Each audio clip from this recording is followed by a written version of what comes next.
Dr. Klaus, I was at your talk yesterday about the sensitive period, and I was wondering if you would have a couple minutes to go over that again for me. Sure. You know, John Kennel and I have been working for about 30 years on the problem, and one of the things that we saw in the beginning that made us wonder if this period was unusual is that when mothers got their baby just 1 hour right after birth, you could show that these mothers had changed, that they were different for as long as 9 days. And we've never seen this. They were much more responsive to their babies. They were more interested in their babies, yet we hadn't given them any more education. And then when the new studies came up related to, say, mothers having support during labor, and the South African group, seeing that those mothers were less depressed 6 weeks later, we began to see if mothers had their babies 6 hours on day 1 and 6 hours on day 2. You remember down south, Susan O'Connor's data, there was less child abuse in the next 17 months, and the study was randomized. We think that because the woman is having a large amount of oxytocin, the love hormone being secreted, and it's going to the brain, that there's a major change in the brain of the mother, of the newly delivered mother, and that this was placed in an evolutionary way in that position so that women would be very sensitive to their new babies. So they have to begin to take in the baby because each baby is different. The mothers are staring at the babies and staring and staring, and they don't take their eyes off the baby. And when I asked some of these mothers years ago, they said they were taking in the baby. And I didn't quickly realize what this meant. It means that they're incorporating, by watching their baby closely, the needs of the baby. But what this means for physicians and nurses and doulas is that you have this woman who's like a sponge.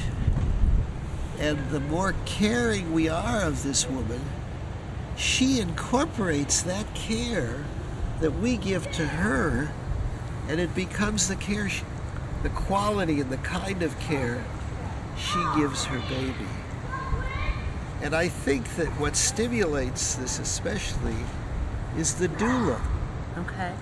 Because when the doula holds the mother and rubs her back, and even though the labor takes 6, 8, 10, 12 hours, you don't leave her. Right.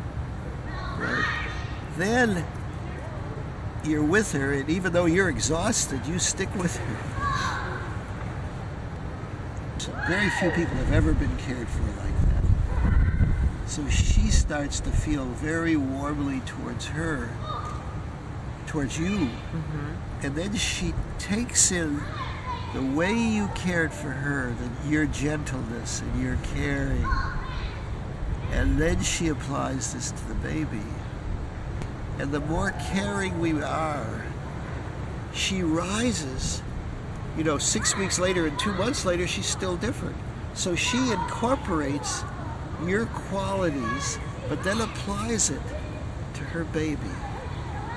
That's amazing.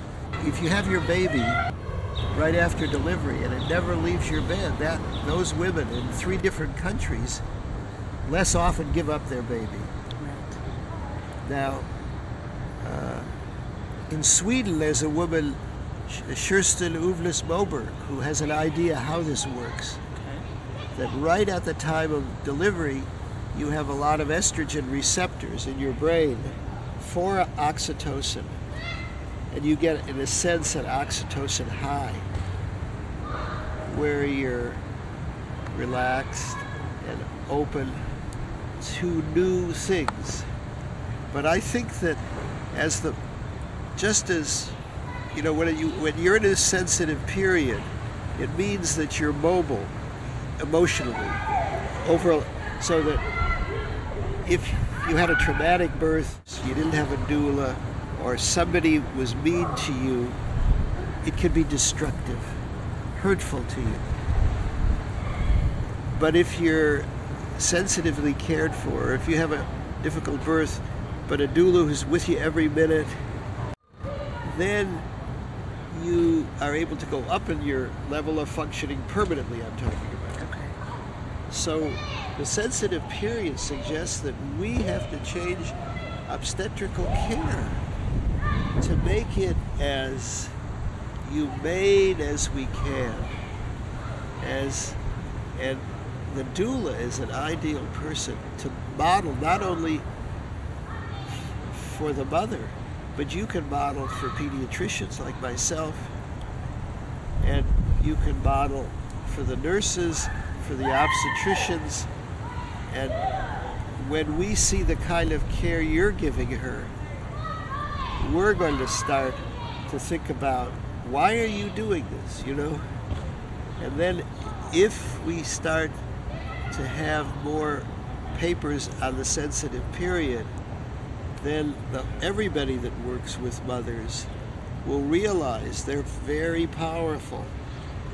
But hopefully in a good way. Good about the doula is you won't do anything to the mother unless you check with her. Right. You check with her, and if you may want to rub her back, but she may want the rubbing on the arms, and she may not want any rubbing at all. Mm-hmm. So you're always checking with her, and we don't do that enough. I don't think doctors check with the mother enough. Give them choices. Right. The Canadians are ahead of us. The Canadian Royal Society of Obstetrics recommends that every mother have a continuous caring woman with them.